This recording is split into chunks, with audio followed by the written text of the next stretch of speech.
My name is Madeline. I am 23 years old. I live in a small town with my mother and father.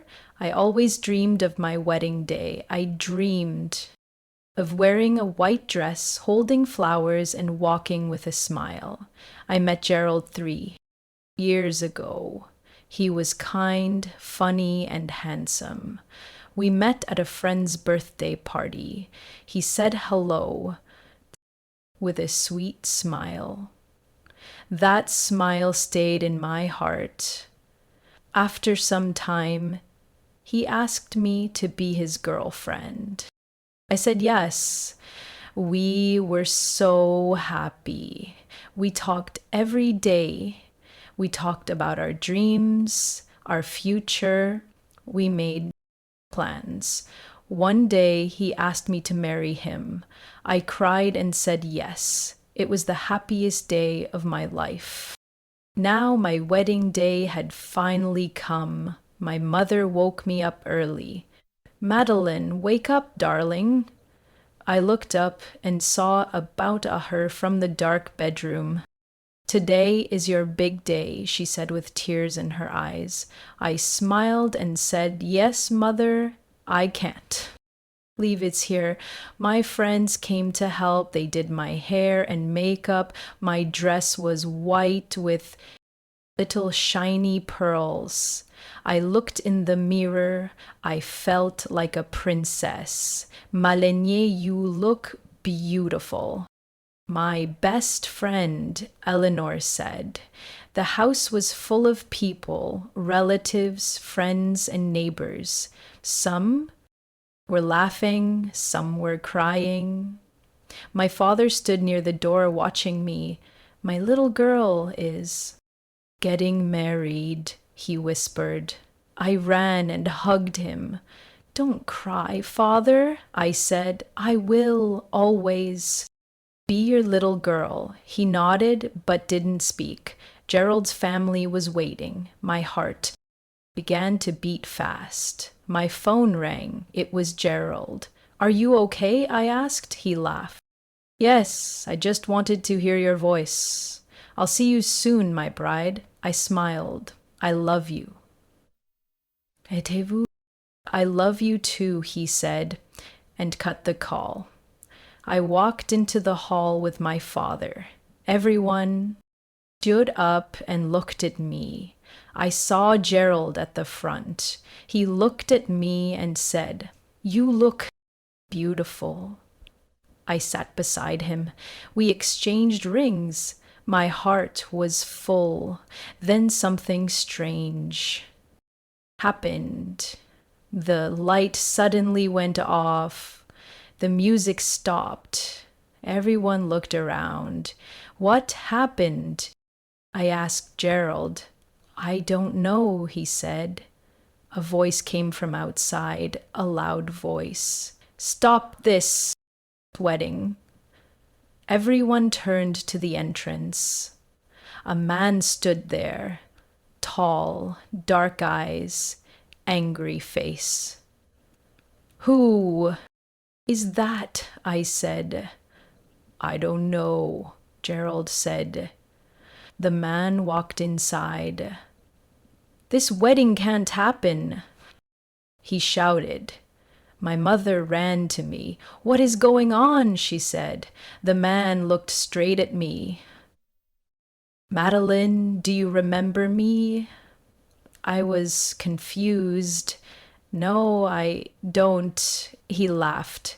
Of course, you don't. You forgot me, but I didn't forget you. Gerald stood up and said, who are you? What do you want? The man smiled coldly.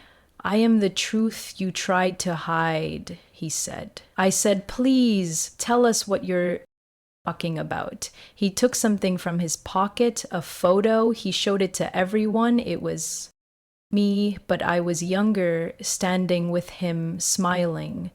My heart stopped. I don't remember this, I said. The man said, you left me without a word. I waited for 4 years. Gerald looked at me. Is this true? Gerald asked. I don't know, I said. I don't remember. The man laughed. You remember everything. You're lying, he said. No, I'm not, I said louder. I had an accident 5 years ago. I lost my memory for some time. I forgot many things. My mother held my hand. Yes, it's true. She was in the hospital for weeks. The man looked shocked. Why didn't anyone tell me? He asked.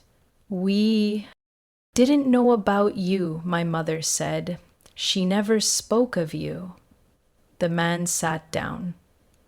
I waited all these years, he said. My heart broke. I'm sorry, I said. Gerald looked at the photo, then at me. Why didn't you tell me? He asked. I swear I didn't know. I don't remember anything, I cried. The man shook his head. You remember everything. You're lying. Gerald looked at the man. What is your name? He asked. Lucas, he said. I loved her. The room was quiet for a while.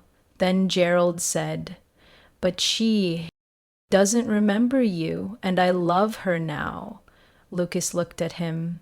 I understand, but I had to try. He stood up and walked out slowly. I began to cry. My heart was heavy and full of pain. Later that night, Gerald sat beside me. Do you still want to marry me? I asked, scared. He held my hand.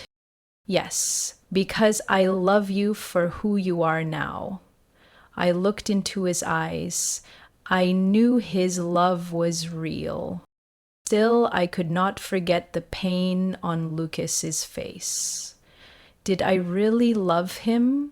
The night after the wedding stopped, I couldn't sleep. My mind was full of questions. Who was Lucas? Was he telling the truth? Why couldn't I remember anything about him? The next morning, my mother brought me tea. How are you feeling, Madeline? She asked. I don't know, I said. I feel like I hurt someone very badly. I know, she said, but it's not your fault. You lost your memory, I nodded. But to the market. My heart still felt heavy. That afternoon, a little boy came to my house. Are you Malene? He asked. Yes, I said. This is for you, he said, and gave me a small bag. Lucas asked me to give this to you. Before I could ask anything, he ran away. I opened the bag. Inside there was a small book and a letter. I opened the letter and began to read. Dear Madeline, you may not remember me, but I remember everything. We met in college. You were reading a book the first time. I saw you. You smiled at me and my world changed. We started dating just after 2 months. You made me a better person. We talked about marriage, about building a small house, about kids. Then one day you were gone. I searched everywhere. I called your number. It was not working. I came to your house, but your parents had moved. I waited for a call, a message, a letter, but there was nothing. Years passed. I tried to forget, but I couldn't. Then someone told me you were getting married. I didn't believe it at first, but I had to see for myself. When I saw you yesterday, you looked happy, but also different. Now I understand why. You really don't remember me. That hurts more than anything. But I don't want to destroy your life. I just wanted you to know that I truly loved you, and you will always be in my heart. Goodbye, Madeline Lucas. Tears rolled down my cheeks. I held the letter to my chest. I opened the book. Inside were pictures of me and Lucas laughing, holding hands. That evening, I told my mother and father about the letter and the photos. My mother looked sad. I'm sorry, Madeline, she said. You loved him very much before the accident, but we thought it was best not to tell you when you didn't remember. We were scared it might hurt you more. I wish you had told me. I said I sat with the book all night. I didn't know what to feel. Yes, I love Gerald now, but I had loved Lucas too, and he had suffered alone for so long. The next morning, I made a decision. I asked Gerald to meet me. He came quickly. Gerald, I said, holding his hands. I love you, but I need to do something first. I need to see Lucas. I need to talk to him. Say goodbye properly. Gerald smiled sadly and said, I'll wait for you. I found Lucas at his small home. He looked surprised when he saw me. I didn't think you would come, he said. I read your letter, I said, and I saw the photos. I'm sorry for leaving you. I never meant to hurt you. I'm just glad you are happy now, he replied. We sat in silence. Then I stood up. Goodbye, Lucas, he smiled. Goodbye, Madeline. I walked away with tears, but also peace. 1 month later, I married Gerald. Sometimes life takes away memories, but not the love that once lived in the heart. True love means letting go. If you liked this story, please like, comment, share, and subscribe.